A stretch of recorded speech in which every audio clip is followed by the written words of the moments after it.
dañuy tënk pour wax ne tey lu waral tey suñu daje bi benn dañu invité tey population Yeumbeul invité aussi militants ak militantes yu LDR Yeesal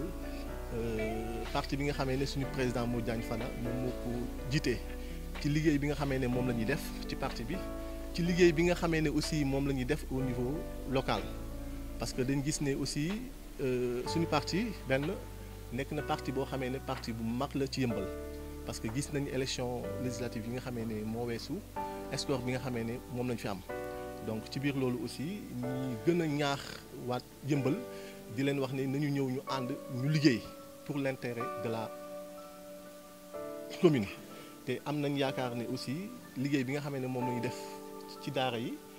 liggéey bi nga xamee ne moom la ñuy def ci maternité bu Yeumbeul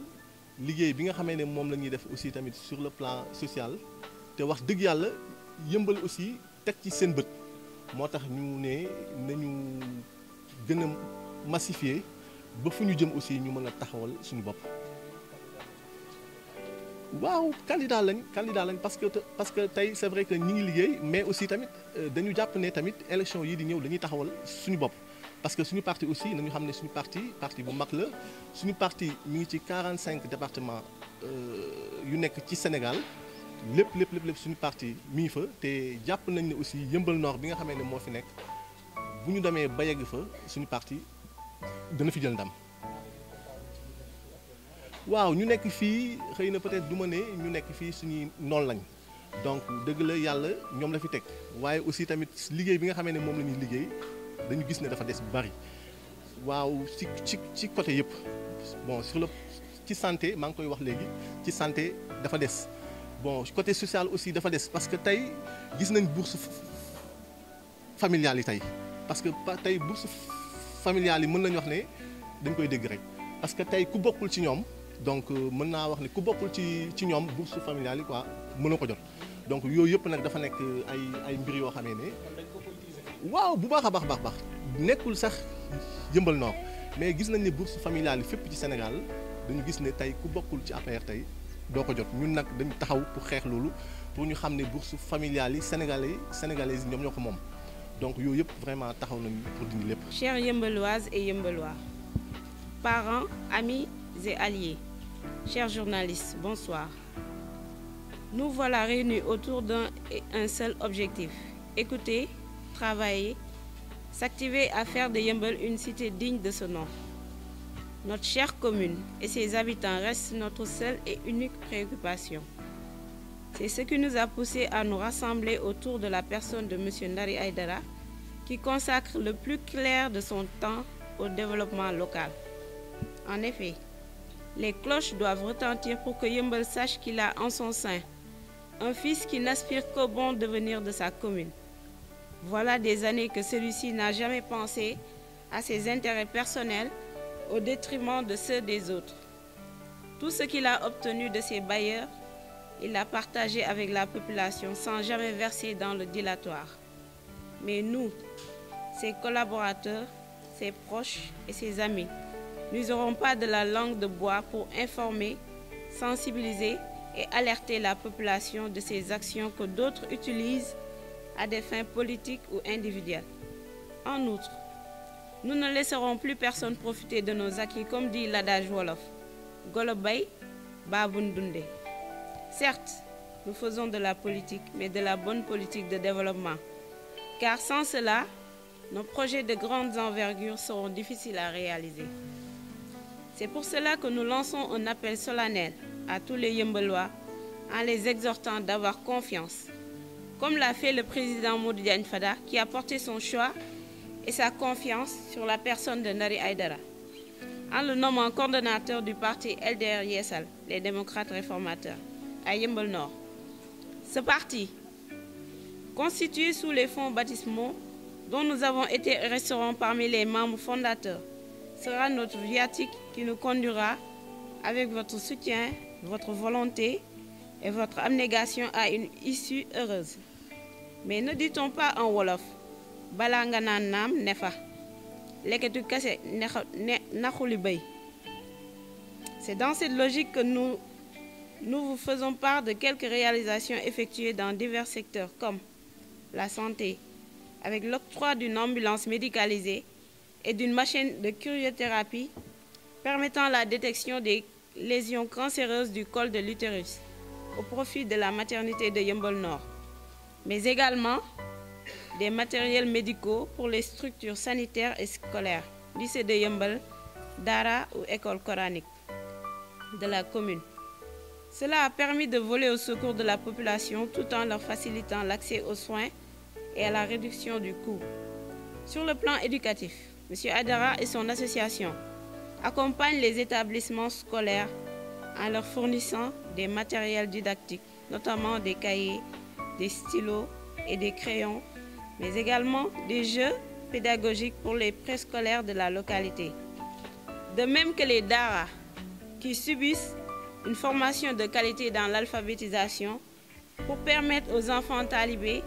d'avoir une meilleure insertion dans la vie active. Pour le sport, des tests sont organisés pour les petites catégories des écoles de football en partenariat avec de grandes structures qui s'activent dans ce domaine comme Aspire Football Dreams. En dehors de la formation, des équipements sportifs sont distribués aux centres de formation, mais aussi aux écoles de foot de la zone. Pour le volet social, des actions sont menées avec les femmes en vue de promouvoir leurs activités de développement. M. Aidara et son équipe s'activent aussi dans l'assainissement à travers des journées d'investissement humain en collaboration avec les OCB. Vous entendez par là organisation communautaire de base de la commune. La religion n'est pas en reste car beaucoup d'actions ont été faites au niveau de lieux de culte. Ces réalisations ne sont qu'une infime partie de ce que nous envisageons pour que Yeumbeul soit le modèle de la banlieue. Nous ne terminerons pas sans faire appel à notre cher Kocc Barma, qui disait, je cite, « Kuyodd yuuxu » pour rappeler à certains qu'il existe bel et bien une opposition locale qui fait cap sur 2019. dañuy ñëw rek waxtaan ak waa Yeumbeul Nord askanu Yeumbeul Nord waxtaan ak askanu Yeumbeul Nord ci li nga xamante ni moom moo ñu tax a jug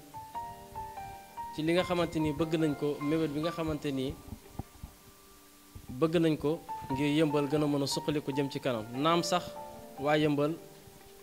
ñu ngi gis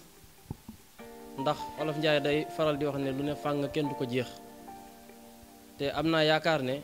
monsieur Ndëri Aidara neex na présenté ndax produit lu boo xam ne jar na ba pare kon ñu nekk ci ginnaawam bu ñuy wax ci turu Ndëri Aidara suñ fit dina dal suñ xel dina dal dinañ mën a siggi jàkkaarloo ak waa Yeumbeul ngir wax ak ñoom ndax Ndëri nekk na nit koo xamante ni dara soxalu ko lu dul développement wu Yeumbeul boo ko jëlee ci fànn bu ne mu ngi ciy def lu am solo ba population bi teg nañ ci seen bët ah dafa am rek loo xamante ni moom lañ fiy faral di gis muy askan wi dañuy liggéey ba bëgg a dee ñu xaar ba élection jublu si nit jóge fee ñëw dajale leen jox leen ni 5000 ak 10 000 tàccu dajaloo bu ñu paree kenn dootu leen gis Ndëri doxul ci yooyu ñu ngi koy wax sax ba naan golo bay baabun dundee Ndëri di yëngu ci fànn yu baree bari buñ jëlee ci wàllu wér-gi-yaram li nga xamante ni def na ko fi muy ci maternité bi indi fi ab ambulance loolu waa Yeumbeul teg nañ ci seen bët gis nañ ko muy jëriñ askan wi ñëpp kontaan ci am na sax ñu koy mbubboone ñoo ko fi indi waaye nag yaakaar naa ne li ma waxoon sànq rek lu ne fàng kenn du ko jeex mu am ñi nga xamante ni day liggéey ak ñoom ay partenaires mënoon na dem ak ay partenaires am bu ñu ko joxee xaalis mu ñëw dugal këram wala mu ubbi compte bancaire am def ci ba mu fees dal yor carte gabam di roof di roppi di def ci poosam ku ci mën dara waaye loolu soxalu ko kon lii day firnde rek que ne monsieur Ndëri Aidara Yeumbeul moo ko tax a jóg Yeumbeul moo ko soxal kon teg na ci tamit ci maternité boobu benn machine bi ñuy wax cryothérapie muy machine boo xamante ni day jàppale suñu mbokk jigéen ñi suñu yaay yi suñu rakk yi suñu mag yi ci li nga xamante ni moom la ñuy wax cancer du col loolu askanu yëmbal buñ ko soxlawaan dañ daan dem di ko jéggaani te Olof Njaay day wax ne kuy wàlliyaan ku ne sa dëkk dafa tëggul yëmbal nag dañoo tëgg waaye tama bi ñuy tëggee ak galan ba koy tëgg Ndëri Aidara mii moom moo leen ko may matériel cryothérapie woowu askanu yëmbal non seulement indil nañ leen ko ba seen buntu kër waaye bu ñu demoon feneen bu ñu doon fay fukk fii bu ñu fi demee juróom la ñuy fay bu ñu jëlee ci wàllu daara yi muy ci wàllu école yi Ndëri mu ngi fay def lu am solo di jàppale xale yi ci ay formation ci ay jumtukaay yi nga xamante ni soxla nañu ko ngir seen njàng mën a mucc ayib lu demee ni ay cahier lu demee ni ay bindukaay ay matériels yoo xamante ni dina tax ba seen jàng jaar yoon bi nga xamante ni fa la war a jaar